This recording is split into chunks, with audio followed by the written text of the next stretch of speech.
Emily Clark stood behind the counter of the small diner, her eyes drifting over the worn menus and faded chalkboard that listed the day's specials.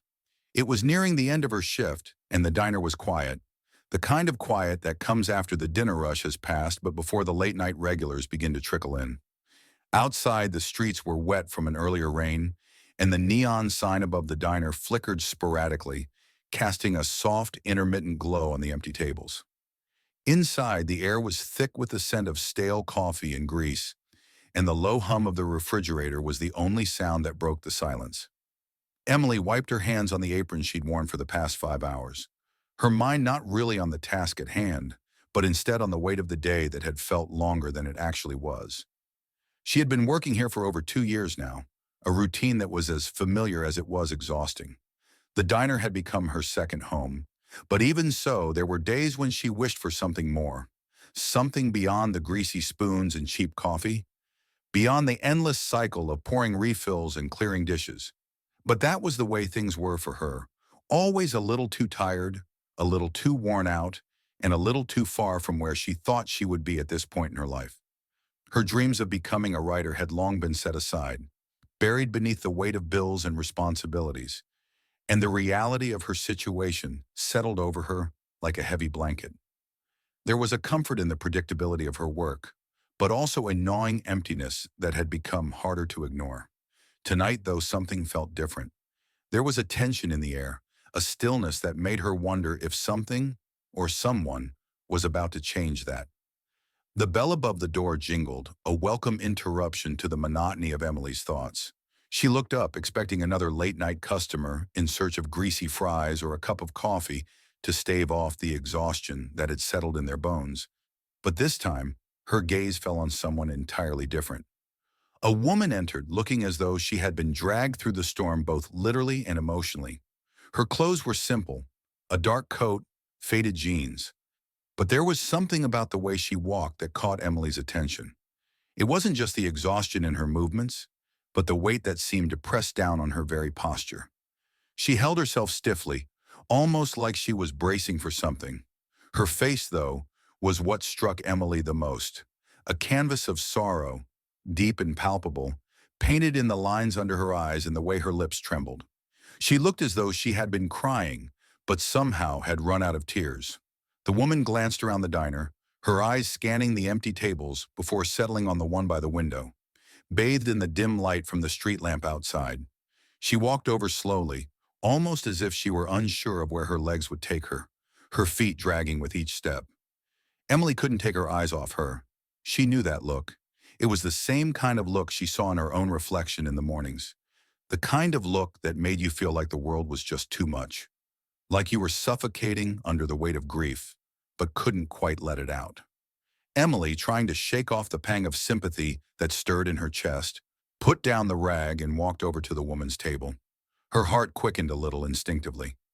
She had been a waitress long enough to recognize when someone needed more than just a meal. She could see the woman wasn't just hungry, she was broken. "Hi," Emily said softly, placing her pad of paper on the table. Her voice was warm but careful, aware of the fragile silence that seemed to surround this woman. "What can I get for you tonight?" The woman's eyes flickered up, startled at first before she looked down again, barely meeting Emily's gaze. Her hands were folded tightly on the table, trembling slightly. She cleared her throat, trying to speak, but her voice cracked in the middle of the sentence. "Just water," she whispered, her voice raw and worn, as if the mere act of speaking required too much effort. Emily nodded, feeling a lump rise in her throat. "Of course, I'll bring that right out," she said, though she didn't move immediately. The woman hadn't even glanced at the menu, and Emily wondered if she even had the energy to care. She wasn't sure what was happening, but the sadness radiating from her was undeniable, and Emily felt an urge to do something, anything, to ease it. She walked quickly to the counter, but as she filled the glass, her mind churned. There were people who came into the diner looking for escape, in the form of food, alcohol, or distraction. But this woman, she thought, was looking for something far more elusive. Comfort, perhaps, or a place to sit and simply be for a while without anyone asking questions. Emily returned to the table with the glass of water, setting it gently in front of the woman. She wanted to say something comforting, something that would make the woman feel less alone, but she didn't know what to say. Words seemed inadequate in moments like this. Instead, she took a seat across from the woman without asking, wanting to offer the company of a stranger who would simply listen. The woman looked up at Emily finally, and for the briefest moment, their eyes locked. There was something so open, so raw about her expression, that Emily felt like she was being drawn into a story she wasn't prepared to hear. The silence between them was heavy, filled with grief that seemed to hang thick in the air. But after a long moment, the woman spoke. "My husband, he passed away," she said, her voice shaking, her eyes filling with tears again. "2 days ago." She took a long, shaky breath and wiped at her eyes with the back of her hand. "I don't know how to do this. I don't know how to live without him." The words hung in the air, settling around them like dust, and Emily felt the weight of them. She didn't know what to say. How could she? What words could possibly make sense of a loss like that? Instead, she just nodded, unable to find her voice. "I'm so sorry," Emily said, her voice cracking as she spoke. Her heart ached at the sight of the woman, a grief so tangible it almost felt like an ache in her own chest. The woman looked down at the table, her fingers absent-mindedly tracing the rim of the water glass. She was quiet for a long time, as though she were trying to find the strength to say more, but couldn't quite summon it. Emily stood awkwardly, feeling like an intruder in a moment too private. But then, something strange happened. The woman reached into her bag and pulled out a crumpled piece of paper, unfolding it carefully as though it contained something precious. She handed it to Emily without a word. It was a receipt. The name at the top read Gregory Montgomery, followed by a string of numbers. There were no other details, just an address and an amount in the total box. Emily didn't understand at first, but then the woman spoke again, this time with a hint of embarrassment. "I wasn't sure how I was going to pay for the meal tonight. I have, I have nothing." Her voice faltered as she wiped away another tear. "I just wanted to get out of the house, to be anywhere else. I don't even know what I'm doing here. But then you were kind." Emily's heart clenched. She knew what that felt like. The overwhelming sense of not having enough to even pay for a simple meal when the world felt like it was collapsing around you. Without a second thought, Emily took the receipt and folded it up, tucking it into her pocket. "It's on me," she said quietly, her voice barely above a whisper. "Please, it's not a problem." The woman's eyes widened in surprise, then softened as she gave a slow nod. "Thank you," she said, her voice barely audible, and the gratitude in her tone was more than just polite. It was genuine. Emily walked back behind the counter, feeling the weight of the gesture settle on her chest. But the feeling didn't last long. She couldn't shake the sense that there was more to this woman's story. This wasn't just an ordinary encounter. It felt like a moment woven into something bigger, something she couldn't yet see. Still, Emily could do nothing but hope she had somehow helped, that in that small act of kindness, she had given the woman a brief respite from her pain. 2 days later, Emily's world would change, and she would find out just how much that one gesture had meant. 2 days passed, and Emily found herself unable to shake the memory of the woman's face. The grief in her eyes lingered in her mind, and for some reason, she couldn't stop thinking about how little she could offer in the face of such a deep loss. It was strange, almost haunting.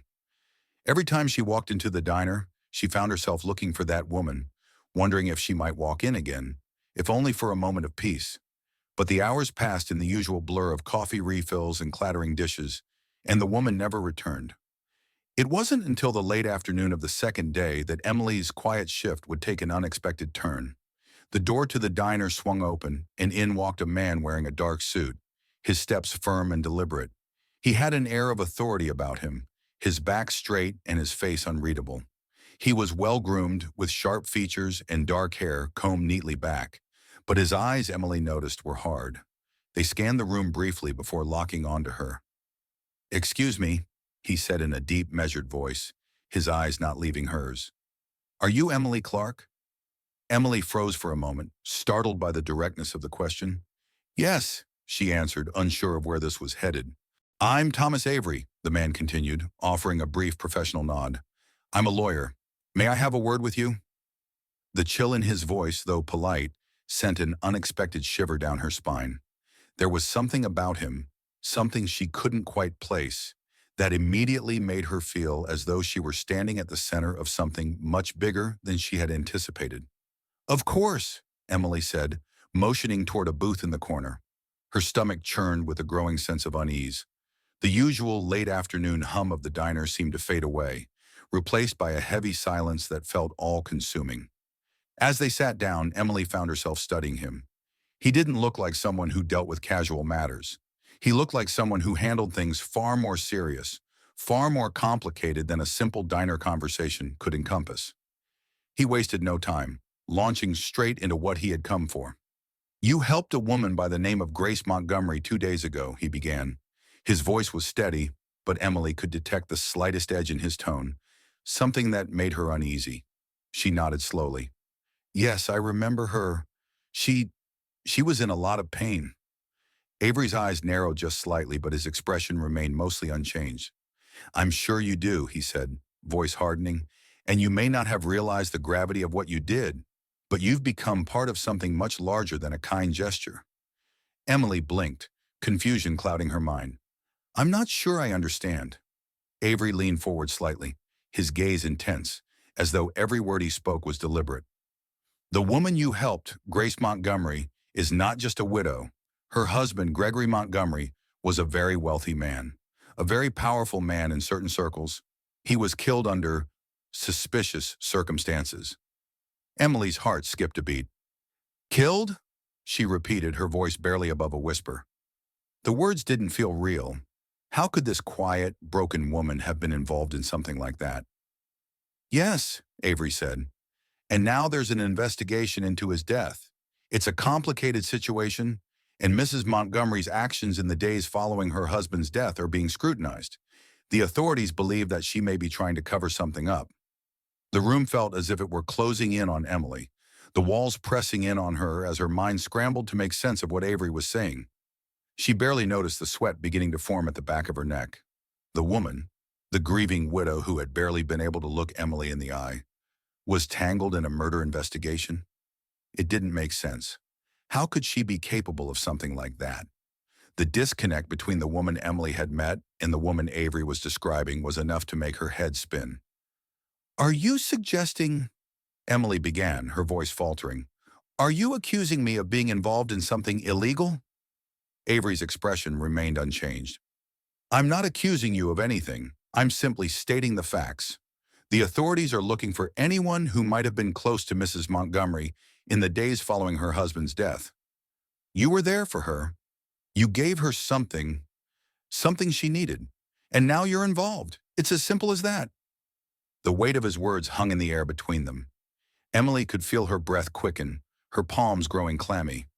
What did he mean, she wondered? Why was she involved in this? What had she gotten herself into by simply being kind? "I don't know what you think I can do," Emily said, trying to steady her voice, trying to hold on to the reality that felt so far from this twisted scenario. "I didn't do anything. I just—" She stopped herself, unsure of how to explain. "I helped her.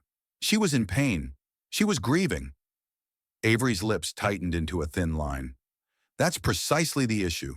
Grieving widows, especially ones with connections, tend to attract a lot of attention. And when someone like Gregory Montgomery is involved, well, things get complicated very quickly." Emily's thoughts were a whirlwind. She hadn't known any of this. She hadn't known Grace Montgomery was anyone of importance, let alone involved in something so dangerous. She hadn't realized that a simple act of kindness could lead to something so volatile. But now the pieces were starting to come together. Avery's tone, cold and calculating, suggested that he saw this as more than just an innocent gesture. To him, it was a liability.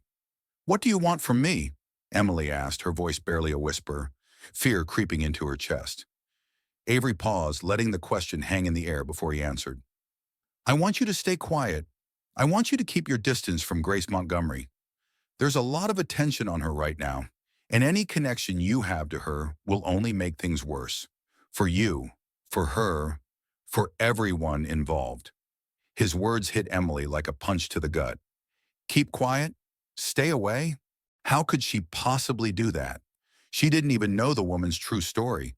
And yet she was being told to abandon her, to let someone who was clearly struggling deal with everything alone. But she needs someone, Emily said, shaking her head in disbelief. I can't just leave her like that. Avery's eyes flashed with a hardness that sent a chill through her. You can, and you will. Or else this little favor you did will turn into something much bigger, something you don't want to be part of. Emily's chest tightened as her world seemed to tilt. Was this really happening? How could something so simple, a kind gesture to a stranger, spiral into this tangled mess of lies, accusations, and fear? She felt trapped, unable to see a way out, as Avery's words echoed in her head. The air in the diner felt suffocating now, heavy with the weight of Avery's words and the tension that was thickening between them. Emily felt her pulse quicken, her mind racing to find a way out of this escalating nightmare. She hadn't signed up for any of this. She had simply tried to offer a moment of comfort to someone in pain. And yet now, she was being told she was involved in something criminal, something far bigger than she could ever have imagined. Her hands trembled slightly as she gripped the edge of the table, trying to steady herself. Avery was watching her intently, his cold gaze never wavering. His voice was sharp, calculated. If you don't comply, Emily, I can't promise things will remain as simple as they seem right now. You have a lot more to lose than you realize. The police are watching anyone connected to Grace Montgomery, and that includes you. Emily swallowed hard, trying to push down the panic rising in her chest. The thought of being watched, of being pulled into something that she had no understanding of, made her feel as though the walls of the diner were closing in on her. She tried to focus, to breathe, but her thoughts were scattered. What had she done? She had helped a woman who was in pain. How could that possibly lead to this? What do you expect me to do? Emily's voice cracked as she asked, her frustration and fear spilling out. I didn't do anything wrong. I didn't know who she was. I didn't know any of this. Avery's lips curled into a thin, almost imperceptible smile, as though he could see right through her. It doesn't matter what you knew or didn't know. What matters is that you're now part of the story. And stories like this, well, they have consequences, serious ones. Before Emily could respond, the bell above the door jingled again, and the sound of heavy footsteps cut through the air. A man stepped inside, his presence immediately commanding attention. He was tall, broad-shouldered, and dressed in a crisp suit that looked like it belonged in a courtroom. His eyes were cold, and his expression even colder as he glanced quickly at Avery, then turned his gaze to Emily. Is this her? The man asked sharply, his voice deep and authoritative. Avery nodded, his gaze never leaving Emily. Yes, this is Emily Clark. She's the one who helped Grace Montgomery.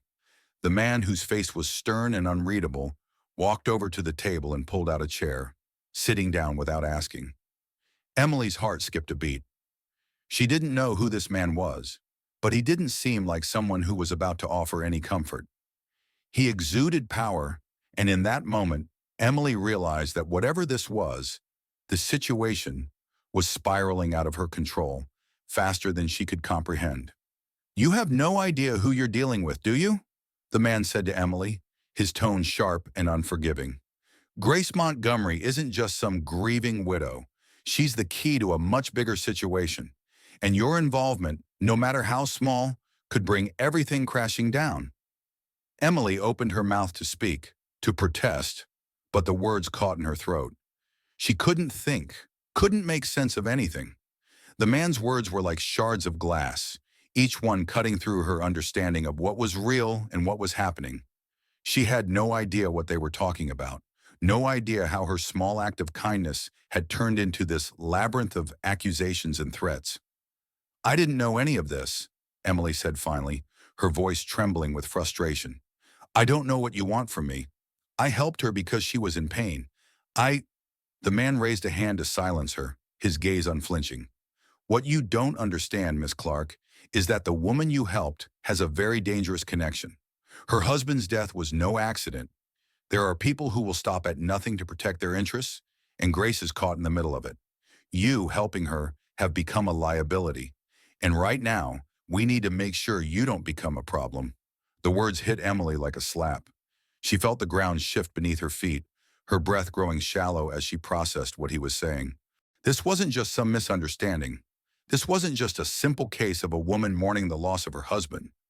No, this was something much darker, something far more dangerous. "You can't be serious," Emily said, her voice shaking with disbelief.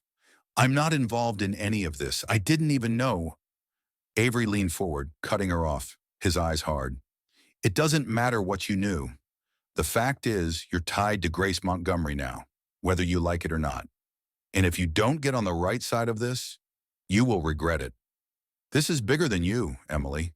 It's bigger than anything you've ever encountered, and you don't want to be standing on the wrong side of it."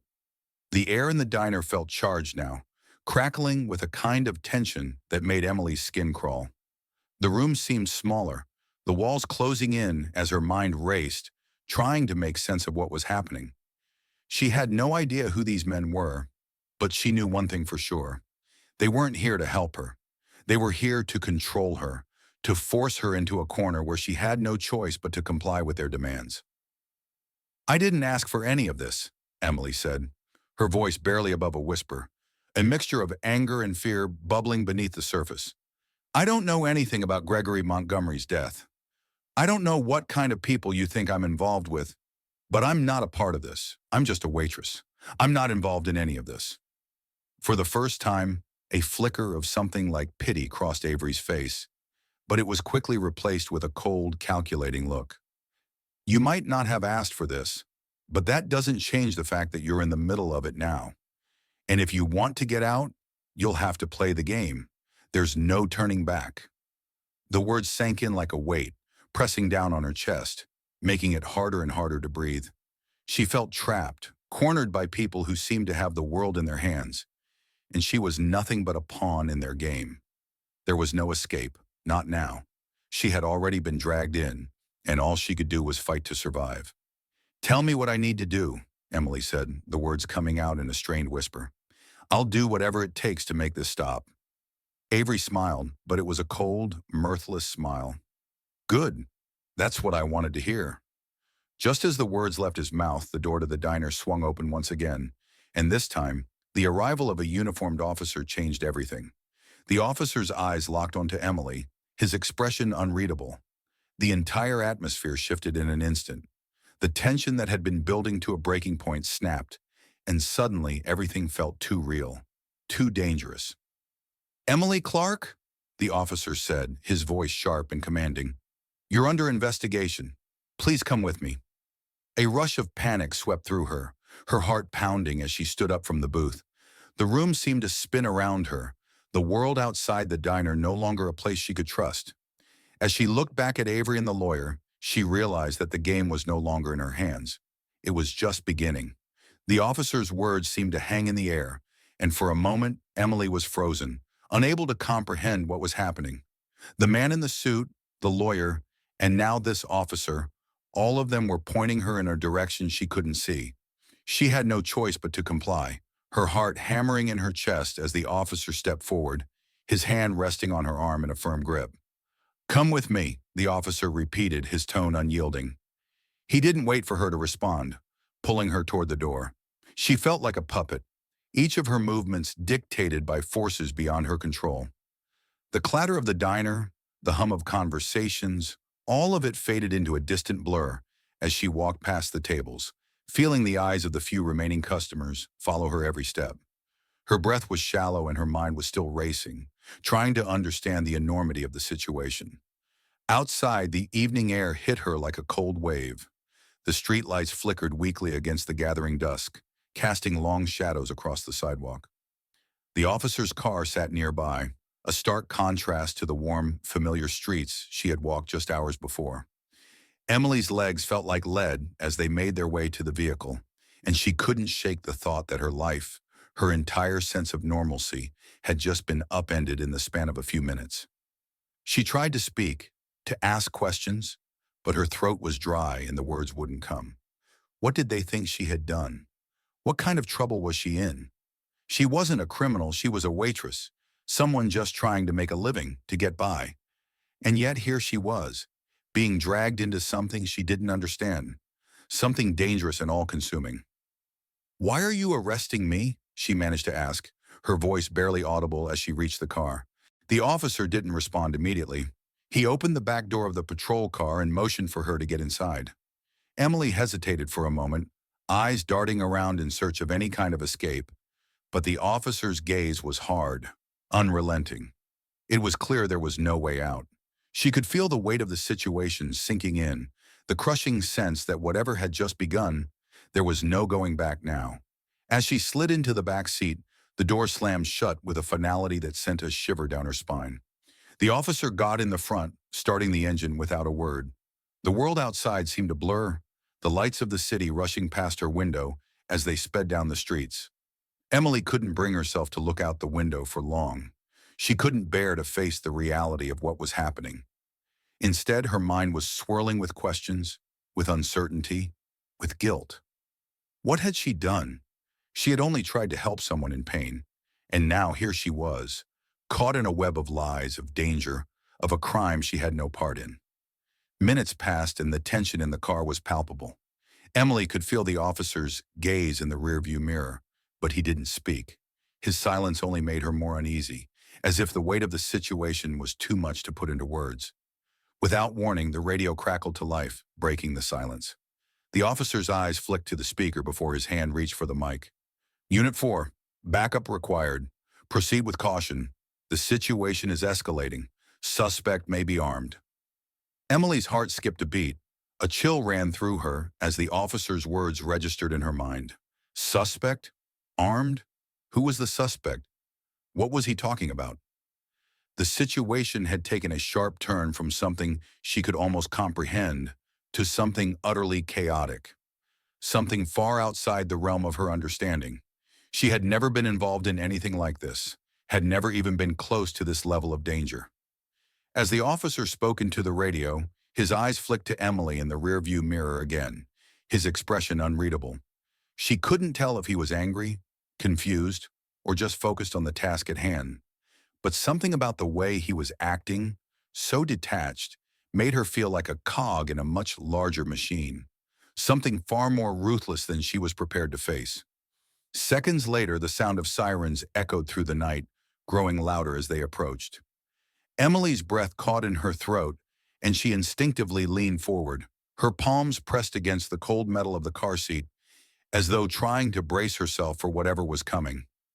The sirens were followed by the screeching of tires, the unmistakable sound of a car pulling up quickly behind them. The officer's hand went to his belt, and Emily felt her body tense in response. A rush of adrenaline surged through her as the realization hit her. Backup had arrived, and whatever this was, it was escalating beyond her comprehension. She had been pulled into something far bigger than a simple misunderstanding, and now it felt like there was no way out. The car came to a screeching halt, and a second patrol car slammed into place behind them. The officer who had been driving got out quickly, his movements sharp, purposeful. Emily watched in stunned silence as other officers began to spill out of the vehicles, their uniforms sharp and intimidating, their radios buzzing with activity. They moved with precision, each of them appearing like a part of a larger machine, focused on something Emily couldn't quite grasp. One of the officers approached the car, his face set in stone, his eyes scanning the area around them. Without a word, he opened the door to the back seat and motioned for Emily to step out. "What's going on?" Emily managed to ask, her voice shaky, but the officer didn't answer. He simply gripped her arm more firmly than before and led her toward the growing group of officers. Her mind was racing, her heart pounding in her chest. She had no idea what was happening, no idea why they were all here, why she was the center of this chaos. All she knew was that everything had turned upside down in an instant. The world around her was shifting, becoming more dangerous by the second, and she had no idea what she was supposed to do. As the officers grouped around her, she noticed something she hadn't before. There was an intensity in the air, a kind of fear that hung just beneath the surface. The officers were tense, their eyes darting around, scanning the area with a suspicion that seemed almost too heightened. Something was happening, something bigger than they were letting on, and she was caught right in the middle of it. The questions and confusion in her mind only deepened, and her pulse quickened with every passing second. She wanted to scream, to demand answers, but the situation felt far too volatile, too charged. Every word, every action could make things worse. "Emily Clark," one of the officers said, his voice low, authoritative. "We have a lot of questions, and we need answers. Now." The next few days felt like an endless blur of interrogation rooms, harsh fluorescent lights, and questions that felt more like accusations. Emily's world had shrunk down to a few stark, gray walls, her every move watched by eyes that seemed to know far more than they let on. The weight of what had happened to her, the sudden descent from ordinary life into this nightmarish reality, pressed heavily on her chest. But amidst the fog of confusion and fear, there was one thing that had begun to crystallize in her mind. She couldn't stay passive. She couldn't let this be the end of her story. Sitting in her cramped apartment, alone for the first time in what felt like weeks, Emily ran her fingers over the worn surface of the dining table. Her reflection stared back at her in the window, a pale figure against the dimming light of the evening. She barely recognized herself anymore. The woman who had offered a simple gesture of kindness to a grieving widow was gone, replaced by someone who had been dragged through a system that seemed to have no place for her. She had been cleared of any involvement in the death of Gregory Montgomery, but the lingering sense of injustice gnawed at her. They had tried to paint her as a pawn in a game she didn't understand. Yet she knew that what had happened to her, what she had witnessed and experienced, was part of something much larger. There was corruption, there was cover-up, and people like her, like Grace Montgomery, were caught in the middle of it. Emily's thoughts kept returning to the conversation she had overheard between the officers during one of her interrogations. They had spoken in hushed tones about the need for change, about the mounting pressure from the higher-ups to handle the case with discretion.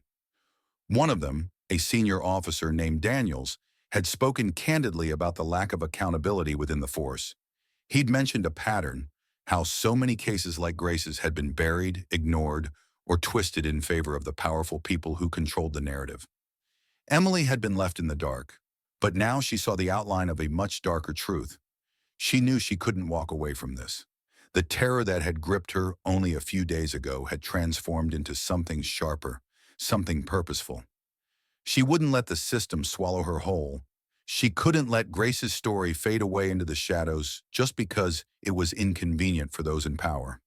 They had tried to silence her, tried to make her feel small, insignificant.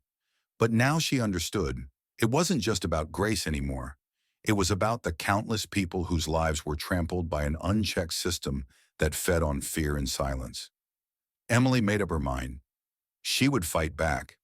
She didn't have the connections or the resources to take on the entire corrupt network that had tried to bury Grace's story, but she had something more important, the truth, and it was a truth that could no longer be hidden.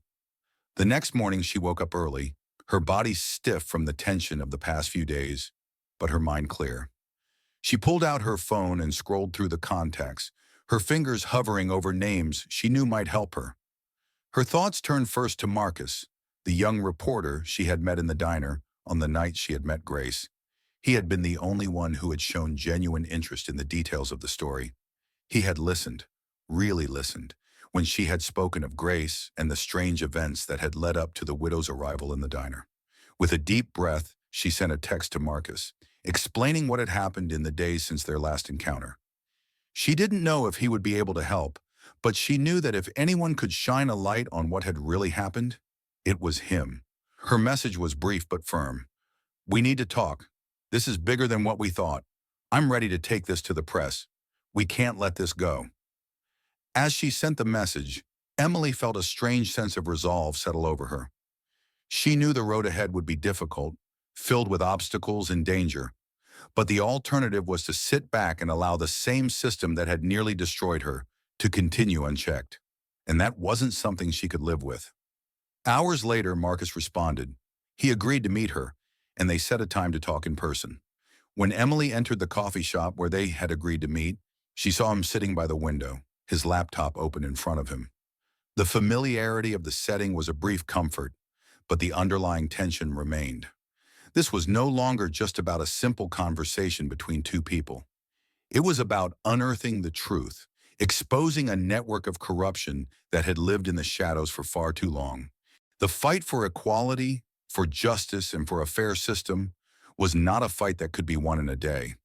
But Emily knew that every step forward, no matter how small, was a victory. Every voice raised, every truth spoken, was a blow against the structures of oppression and inequality that had too long controlled the narrative. And so, she made a vow to herself, to Grace, and to everyone who had been affected by the system's failure. She would never stop fighting. There was work to be done, but she would do it.